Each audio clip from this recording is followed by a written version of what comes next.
야곱이 애굽에서 잠들었습니다. 그의 파란만장한 인생이 마감되었습니다. 성경에 많은 인물들이 있지만 정말 야곱은 영화 같은 파란만장한 그런 인생을 살았습니다. 태어날 때도 쌍둥이로 태어났습니다. 끊임없이 형과 갈등을 하다가 결국은 집에서 도망을 나올 수밖에 없었습니다. 결혼식 할 때도 그 부모와 형제가 참석하지 못하고 외삼촌 라반의 집에서 그의 사촌들과 결혼할 수밖에 없었습니다. 그러나 하나님께서는 그 흠 많고 실수하는 야곱을 복되게 하셔서 아내 넷을 통하여 큰 가정을 이루게 하시고 많은 물질을 누리게 하셨습니다. 그는 이런 복을 받았지만 그 가정 안에도 여전히 갈등이 있었습니다. 어머니가 4명이 되는 형제들이었기 때문에 배다른 형제들의 갈등은 대단했습니다. 그리고 아내들 간의 경쟁도 치열했습니다. 그 가운데 사랑하는 아들 요셉은 팔려가게 됩니다. 형제들은 피 묻은 옷을 가지고 와서 짐승에게 물려주겠다고 거짓말하였지만 사실은 형제들이 요셉을 팔아먹었던 것입니다.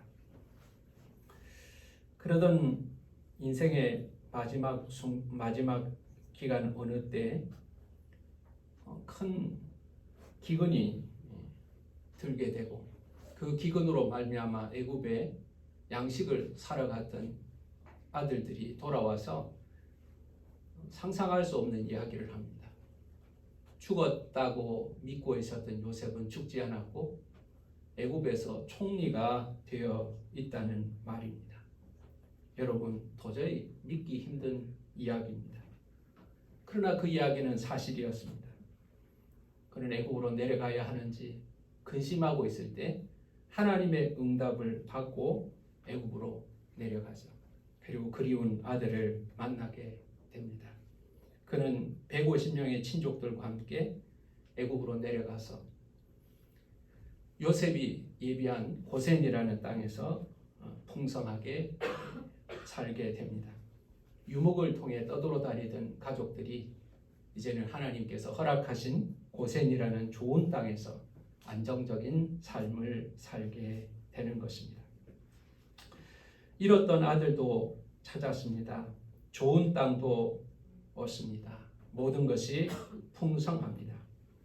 그는 인생의 마지막에 자녀들을 불러놓고 그 자녀들 한 사람 한 사람에게 맹세시키는 것이 있습니다.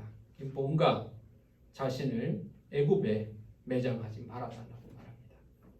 나를 애굽에 매장하지 말아달라.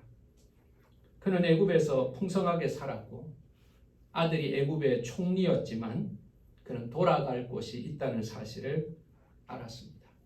그리고 마지막으로 모든 자녀들을 불러놓고 한 사람 한 사람 그들의 손을 얹고 머리에 손을 얹고 축복함으로 그의 인생을 마무리했습니다. 우리는 이 야곱의 죽음은 참 모범적인 죽음이라는 생각을 하게 됩니다. 그 인생의 마지막에 후회하지도 않고요, 원망하지도 않고요, 축복하는 마무리를 했습니다. 왕도 축복하고 자녀도 축복했습니다.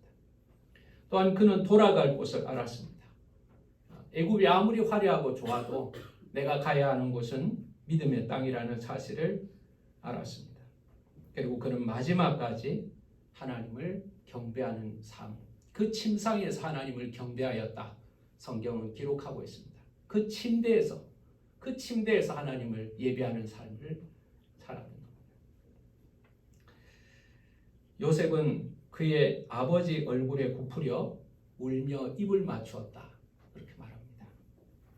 그의 죽음으로 모든 가족들이 울고 있습니다. 뿐만 아니라 애굽도 모든 애굽 사람들이 요셉의 아버지의 죽음, 야곱의 죽음을 슬퍼하였습니다. 40일 동안 몸을 방부 처리했습니다. 미라를 만들죠. 귀족들이나 왕들만 할 수 있는 것인데 야곱이 그 특혜를 얻습니다. 그리고 70일 동안 장례 기간, 애곡하는 기간을 갖습니다. 그리고 나서 장례 기간이 끝나자 요셉은 바로를 찾아갑니다. 그리고 한 가지 부탁을 합니다. 우리 아버지가 저에게 유언하신 것이 있습니다. 내가 죽거든 이 땅에 묻지 말고 우리 조상의 땅 막벨라굴에 묻어달라고 하셨습니다. 저를 허락하셔서 우리 아버지 매장하고 오시게 해 주십시오. 그렇게 부탁을 합니다. 그랬더니 바로가 그렇게 말합니다. 그가 내게 시킨 맹세대로 올라가서 아버지를 장사하라. 너 아버지가 너한테 시킨 그대로 하라고 허락을 해주죠. 이제 아버지를 매장하러 올라갑니다. 바로의 모든 신하, 궁의 원로, 애굽의 모든 원로들이 다 올라갑니다. 물론 야곱의 후손들도 다 올라갑니다.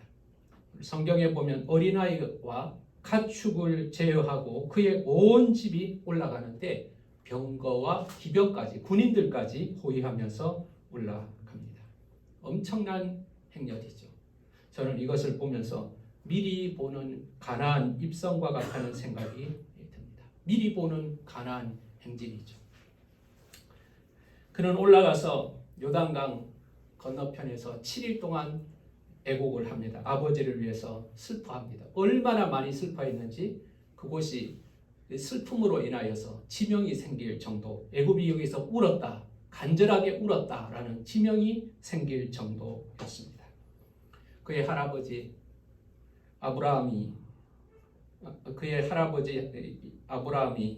잠들어 있는 곳, 그곳에 그는 막벨라굴의 장례를 합니다. 그리고 온 가족과 함께 애굽으로 내려옵니다. 그리고 나서 얼마 후에 형들이 요셉을 찾아오게 됩니다. 그리고 이런 말을 합니다. 당신의 아버지가 우리 아버지라고 말하지 않습니다.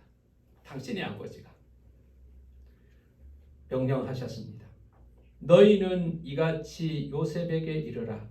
내 형들이 내게 악을 행하였을지라도 이제 바라건대 그들의 허물과 죄를 용서하라 하셨습니다. 당신 아버지의 하나님의 종들인 우리 죄를 이제 용서하소서. 그렇게 엎드려서 형제들이 다 모여가지고 용서해달라고 무릎을 꿇고 빌고 있는 겁니다.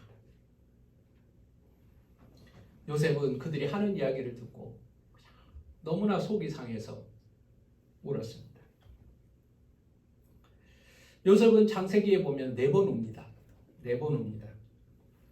처음 형제들을 만나서 형제들의 중심을 확인하고 자신의 신분을 밝힐 때 한 번 울었고, 두 번째 우는 것은 아버지가 형제들과 함께 애굽에 내려올 때 아버지가 반가워서 2번 울었고, 아버지가 돌아가실 때 50장 처음에 울었고, 그리고 오늘 본문 말씀은 형들이 용서를 구하면서 자기들을 용서해달라고, 아버지가 용서해 주라고 하지 않았냐고, 우리 용서해달라고 부탁할 때 그는 울었습니다.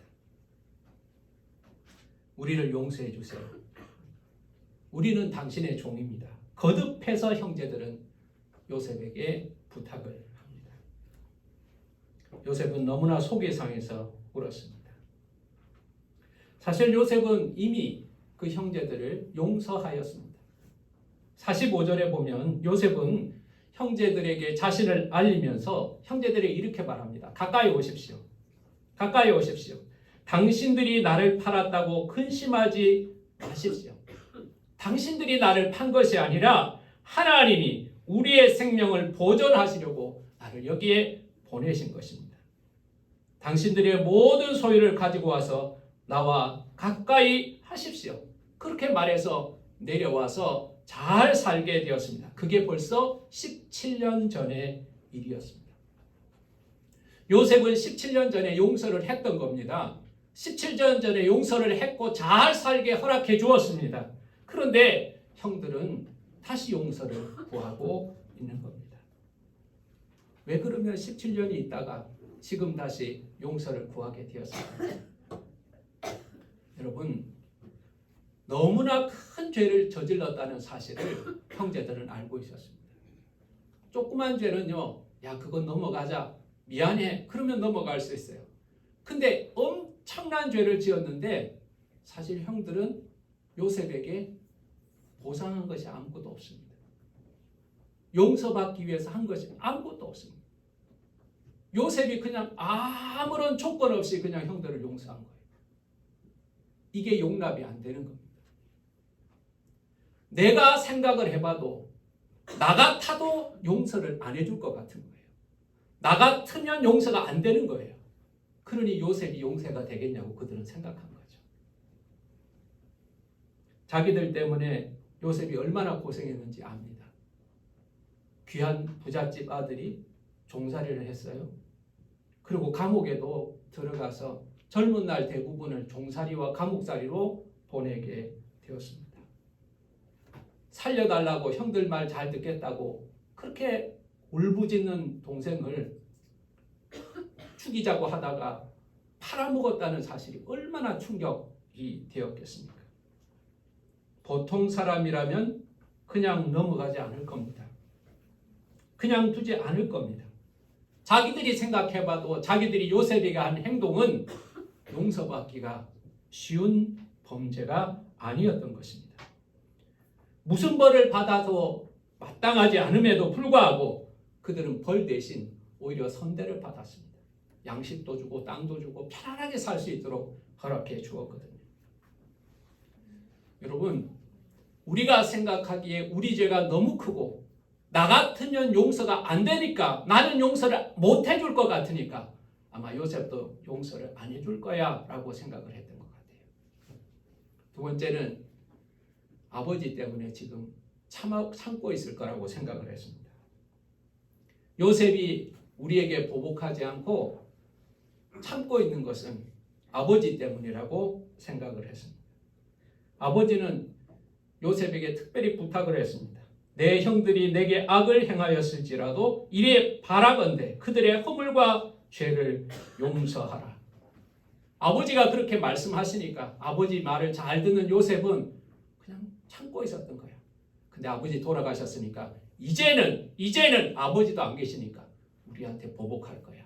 두려움이 찾아왔던 겁니다. 그래서 엎드렸습니다. 당신의 아버지가 부탁한 이야기를 기억하십시오. 당신의 아버지가 부탁한 일을 기억하십시오. 아버지 말씀을 기억하여서 우리를 용서해 주십시오. 여러분, 용서는 이렇게 힘든 겁니다. 가족 간의 갈등으로 인한 용서는 더더욱 힘든 겁니다. 가족이 아니면 다시 안 봐도 되죠. 근데 가족이기 때문에 또 만나야 하고 또 봐야 하고 함께 해야 된다는 것. 그래서 용서가 힘든 겁니다. 요셉은 울었습니다. 아버지가 돌아가셔서 슬픈데 형들이 아직까지 나를 동생으로 받아주지 않는 것.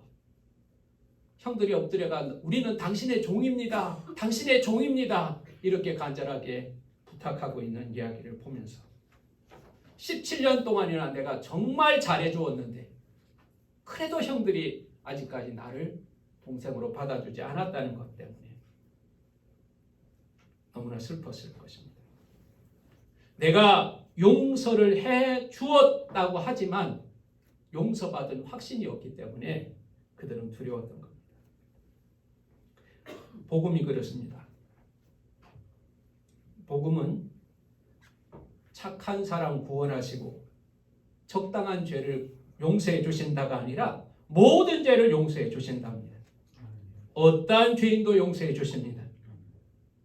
그러나 내 생각에는, 내 감정에는 용서에 대한 확신이 없는 겁니다. 야, 내가 지은 죄가 이렇게 많은데, 내가 이런 죄를 많이 지었는데 이런 나를 아무런 조건이 없이 하나님이 용서해 주셨을까? 그래서 우리는 교회 다니면서 구원받은 백성입니까? 하면 또 헷갈리는 겁니다. 천국 갈 수 있습니까? 그럼 또 헷갈리는 겁니다. 죄인입니까? 의인입니까? 하면 또 헷갈리는 겁니다. 여러분, 주님은 내 행동을 보시고 용서해 주신 것이 아닙니다. 주님은 믿음 하나를 보시고 용서해 주신 것입니다. 죄가 많은가 적은가를 보고 용서해 주신 것이 아닙니다. 어떤 대가를 치렀는가를 보고 용서해 주신 것이 아닙니다. 믿음 하나를 보고 하나님께서는 우리를 용서해 주셨다는 사실을 여러분 기억하시길 바랍니다. 하나님을 믿으면서 교회 다니면서도 여전히 요셉의 형들과 같은 신앙생활 하지 마시기 바랍니다. 하나님께서 용서하셨다고 말씀하셨지만 여전히 나는 용서받지 못했어. 우리가 지은 죄는 너무나 커. 아버지 때문에 참고 계셨을 거야. 이제는 벌을 받을 것 같아. 복음은 내 감정이 아닙니다. 복음은 사람들의 생각이 아닙니다. 복음은 하나님의 언약 가운데 이루어지는 것이고 그 언약은 믿음으로 내 것이 되는 것입니다. 공로가 필요한 것이 아니고 노력이 필요한 것이 아니라 은혜로 하나님의 복음은 죄의 용서하심은 우리에게 임하는 줄 믿으시기를 간절히 축원합니다. 요셉은 형제들을 위로합니다. 두려워하지 마세요. 두려워하지 마세요. 나는 당신들을 괴롭히지 않겠습니다. 그러면서 한마디를 합니다. 내가 하나님을 대신하리이까? 내가 하나님을 대신하리이까? 여러분, 이 말에 요셉의 용서의 비밀이 담겨 있습니다. 여러분, 20절을 가만히 보십시오. 당신들이 나를 해하려 하였으나 하나님은 그것을 선으로 바꾸사 오늘과 같이 많은 백성의 생명을 구원하게 하시려 하셨나이다 라고 말했습니다. 여러분, 하나님은 바꾸시는 하나님이세요. 하나님은 바꾸시는 것입니다. 악한 것을 선한 것으로 바꾸셨다는 것. 형들의 행동을 선한 것이라고 말하잖아요. 당신들은 분명히 악한 것을 행했습니다. 근데 하나님이 선한 것으로 바꾸어 주셨다는 것입니다.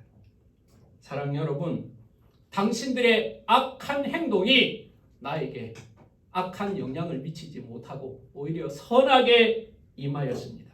하나님이 바꾸어 주셨습니다. 그러므로 두려워하지 말라는 겁니다. 여러분, 우리가 가족들이 모여 있으면 옛날 이야기를 할 때가 있습니다. 고생을 한 자녀들은요, 두 가지의 반응이 일어납니다. 하나는 우리 부모님이 정말 어렵고 힘든 가운데서도 우리를 버리지 않고 우리를 위해서 희생하시고 먹을 것도 드시지 못하며 우리를 거두어서 힘들게 우리를 키우셨다.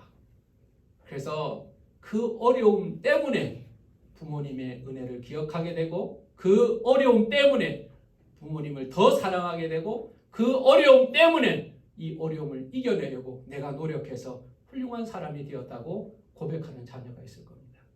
그 사람은요, 악한 것을 선한 것으로 바꾼 사람입니다. 그리고 반대로 한 자녀들은 어떻습니까?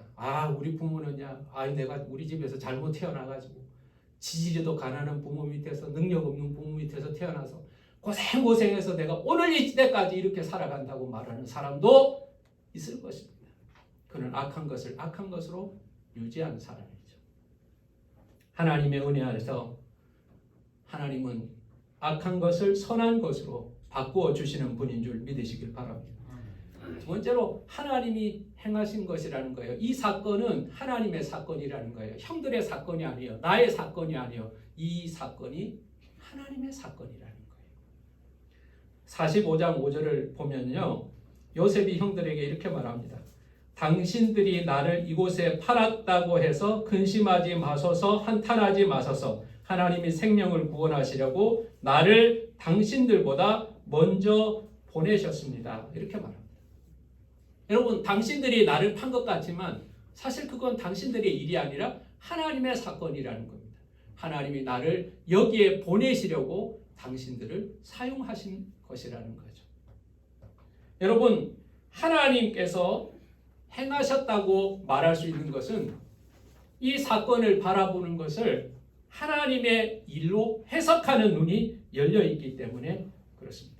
45장 7절에 보면 거듭해서 이렇게 이야기합니다. 하나님이 큰 구원으로 당신들의 생명을 보존하고 당신들의 후손을 세상에 두시려고 나를 당신들보다 먼저 보내셨다는 겁니다.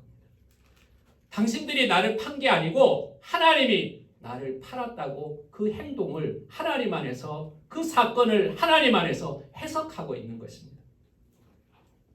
우리는 일상에 일어나는 것들을 해석하며 살아갑니다. 예를 들어서 돈에 민감한 경제학자들은 세상의 흐름을 돈과 결부해서 이해합니다. 올해 날씨가 덥대. 그러면 에어컨 장사들이 돈을 잘 벌겠구나. 막 그런 생각으로 해석하잖아요. 날씨를 돈으로 해석을 할 겁니다. 그죠? 날씨를 돈으로 해석합니다. 경제하는 사람들. 자, 문학하는 사람들은 어떻게 해석을 할까요? 바람이 불고 막 풍랑이 일고 이런 것들을 이거 그냥 날씨가 안 좋다가 아니에요. 자연이 울부짖는다. 막 그렇게 예술로 해석을 할 겁니다. 과학자들은 과학으로 해석합니다. 뭐 이 기압에 골이 생겨가지고 뭐 어떻게 움직이고 있고 뭐 엘니뇨가 어떻고 나니냐고 어떻고, 과학자들은 그 날씨 하나를 놓고 그렇게 해석을 하게 되죠. 그런데 믿음의 사람들은 그 사건을 하나님의 눈으로 해석할 수 있어야 합니다. 이것이 믿음의 길인 거예요. 우리는 여리고 성이 멸망당할 성이라는 걸 알고 있습니다. 하나님께서 첫 번째로 멸망시킬 성이 여리고 성이었습니다. 가나안의 첫 번째 성이죠. 요단강을 건너면 요단강 바로 옆에 여리고가 있습니다. 근데 그 성에서도 구원받은 사람이 있습니다. 누굽니까? 라합, 기생 라합이었습니다. 과학자도 아니고요, 장관도 아니었고요, 지식인도 아니었습니다. 선한 라합이었습니다. 왜 그가 구원을 받은 줄 아십니까? 그는 어느 날 자신의 집에 정탐꾼이 찾아왔다는 것을 알게 됩니다. 그리고 그는 판단합니다. 이 사건을 판단합니다. 어떻게 판단합니까? 하나님께서 이 성을 진멸하실 것이라는 것을 알고 있었고, 그들이 찾아옴으로 인하여 나에게 구원의 기회가 왔다는 사실을 알았던 겁니다. 단지 정탐꾼 두 사람이 온 게 아닙니다. 이 성을 하나님께서 무너뜨릴 것이고, 이 정탐꾼을 통해서 그의 가족들이 살아날 수 있는 구원의 기회가 된다는 믿음의 눈으로 해석을 했던 겁니다. 여러분 주변에 일어나는 사건들, 상황들, 그냥 좋은 일이면 좋아하고 안 좋은 일이면 낙심하고, 여러분 그렇게만 해석하지 마시기 바랍니다. 몸이 아프면 막 원망불평하고, 뭐 건강하면 막 기뻐하고, 합격하면 막 감사하고, 떨어지면 낙심하고, 여러분 그렇게 보지 마시기 바랍니다. 믿음의 눈으로, 하나님의 시선으로, 하나님이 나를 먼저 보내신 거예요. 당신들이 판 게 아니에요. 당신들이 한 것 아니에요. 하나님이 하신 거예요. 해석할 수 있었던 것이죠. 그러니 용서할 수가 있는 겁니다. 마지막으로 하나님을 대신하리까는 무슨 뜻일까요? 하나님을 대신하리까, 벌을 주거나 상을 주거나 결정은 하나님이 하신다는 겁니다. 심판은 하나님이 하시는 거예요. 우리는 지금 살아가면서요, 옳고 그름이 뒤바뀌는 것을 경험할 때가 있습니다. 저는 60년대, 70년대 초등학교를 다녔습니다. 그때는 멸공이라는 단어를 곳곳에서 볼 수 있었습니다. 빨갱이, 공산당 아주 치를 떨면서 다녔고, 그런 노래도 불렀고, 간첩 신고해야 된다고 말하고, 부모라도 신고하라고 학교 선생님이 가르쳤습니다. 근데 지금은 시대가 달라졌어요. 기준이 달라졌습니다. 혼란을 겪고 있습니다. 정의라고 생각했던 것이 시대가 지나고 나서 죄악으로 바뀌기도 합니다. 인간의 재판은 불확실합니다. 그러나 여러분, 믿음의 사람은 심판을 하나님께 맡길 수 있어야 합니다. 맡겨야 합니다. 여기에는요, 중요한 믿음이 있습니다. 그냥 맡기는 게 아닙니다. 첫 번째는 하나님이 계시다는 것. 하나님이 계시다는 것이 믿어져야 합니다. 근데 그것만으로 안 됩니다. 두 번째는 하나님께서 공의로 판단하신다는 것을 믿어야 합니다. 하나님이 정확하게 보고 계시고 판단하실 것이 믿어져야 합니다. 근데 여기서만 머물러도 안 됩니다.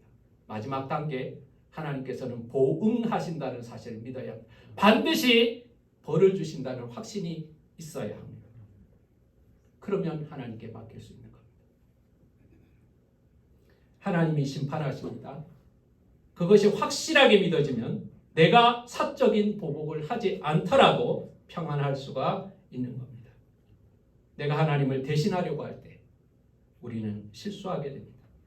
히브리서 10장 30절에 보면 원수 갚는 것이 내게 있으니 내가 갚으리라 하시고 라고 말씀하셨습니다. 로마서 12장 19절은 내 사랑하는 자들아 너희가 친히 원수를 갚지 말고 하나님의 진노하심에 맡기라 기록되었으되 원수 갚는 것이 내게 있으니 내가 갚으리라 주께서 말씀하시니라. 부모님 죽음 앞에서 싸우는 형제들이 많이 있다고 합니다. 어떤 형제들은 이 부모님을 네가 잘 못 모셨기 때문에 일찍 돌아가신 거야. 네가 부모님한테 소홀했기 때문에 이렇게 돌아가신 거야. 라고 막 화를 내죠. 그 형제는 뭐라고 하면 그러면 네가 모시지 왜 내가 모시는데 너는 아무것도 안 하고 이렇게 잔소리하냐고 말할 겁니다. 재산을 놓고 싸우기도 합니다. 부모님이 남긴 유산을 누가 많이 가져갈 것인가. 부모님의 죽음은 관심 없습니다. 더 이상 관심이 없습니다. 남긴 것을 어떻게 많이 가져갈 것인가. 우리는 뉴스에 자주 보지 않습니까? 요셉의 형제들이 그랬습니다. 아버지가 돌아가시면 우리의 방패가 없어졌습니다. 우리의 안전망이 없어졌습니다. 우리가 한 일이 엄청나게 잘못한 일인데 아버지 때문에 용서해 주고 있었는데 이제 아버지가 없으니 이제는 벌 받을 것 같다는 두려움이 찾아왔던 것입니다. 그러나 요셉은 그렇게 하지 않았습니다. 나는 하나님이 아니라는 겁니다. 하나님이 하실 것이라는 겁니다. 보복하지 않았습니다. 용서하였습니다. 용서뿐만 아니라 21절을 보면 당신들은 두려워하지 마소서 내가 당신들과 당신의 자녀를 기르리이다 하고 그들을 간곡한 말로 위로하였습니다. 두려워하는 형들을 오히려 위로하고 그리고 그들을 선대하였던 것을 볼 수 있습니다. 여러분 이것이 복음이고 이것이 하나님의 사랑입니다. 성경을 읽다가 보면 성경 전체를 예수님의 중심으로 예수님 관점으로 읽을 것을 우리가 훈련받기도 합니다. 그런 면에서 구약에 나타난 예수님을 가장 많이 닮은 사람이 요셉입니다. 요셉은 예수님처럼 팔려간 사람이죠. 팔려간 사람이죠. 내가 하나님을 대신하리까? 내가 하나님을 대신하리까? 나의 삶에, 우리의 가정에, 그리고 우리의 사건에 하나님이 간섭하신다는 그 믿음이 있을 때 나는 내가 이 사건을 결정하지 않고 보복하지 않고 하나님께서 하실 것이라는 믿음으로 하나님께 맡기는 믿음이 내가 하나님을 대신하리까에 담겨 있는 겁니다. 가정마다 어려운 일이 있습니다. 가족들에게 상처를 받았다고 말하기도 합니다. 오랜 상처가 마음의 병이 있습니다. 그러나 저는 여러분 요셉과 같이 상처를 받았지만 피해를 받았지만 억울하지만 내가 하나님을 대신하리이까? 내가 하나님을 대신하리이까? 하나님이 바꾸어 주셨습니다. 하나님이 행하신 일입니다. 그리고 하나님께 모든 것을 맡기면서 오히려 선대하는 믿음이 여러분의 믿음과 저의 믿음이 되기를 간절히 축원합니다. 용서하십시오. 위로하십시오. 오히려 축복하십시오. 하나님이 기뻐하십니다. 기도하겠습니다. 아버지 하나님, 오늘 우리는 야곱의 장례 후에 일어난 요셉 가정의 어려운 일들을 기억합니다. 요셉의 형제들은 너무나 두려움에 빠졌습니다. 자신들이 지은 죄가 너무나 크고 중요하기 때문에 이제 요셉이 자기들에게 보복할 것이라는 것을 두려워하였습니다. 당신 아버지의 말을 기억해 주십시오. 우리를 용서해 주려고 하였던 그 말을 기억해 주십시오. 우리는 당신의 종입니다. 벌벌 떨고 있었습니다. 그러나 요셉은 그들을 보복하지 않았습니다. 내가 하나님을 대신하리까? 나는 하나님을 대신할 수 없습니다. 나는 하나님이 아닙니다. 라고 말하면서 하나님은 당신들의 악한 것을 선한 것으로 바꾸어 주셨고 나를 보낸 것은 당신들이 아니라 하나님이 나를 보내셨다고 말하였습니다. 오히려 그는 그 형제들을 위로하였고 선대하여서 당신들과 당신 자녀들을 잘 책임지겠다고 끝까지 사랑을 베풀었습니다. 하나님, 이 요셉의 삶 속에서 흐르고 있는 하나님의 은혜, 예수 그리스도의 복음이 우리의 것이 되게 하시고 우리 가정의 것이 되게 하여 주시기를 간구합니다. 형제로 인하여서 가족으로 인하여서 마음이 찢어지고 고통을 당하는 자들이 있다면 요셉의 믿음과 이 넉넉한 사랑을 깨달아서 우리는 하나님의 은혜 아래서 우리의 사건들을 해석할 수 있는 믿음의 눈을 열어 주시옵소서. 용서하는 가정이 되게 하시고 위로하는 가족이 되게 하시고 선대하는 가족이 되게 하여 주시옵소서. 예수님 이름으로 기도하였습니다.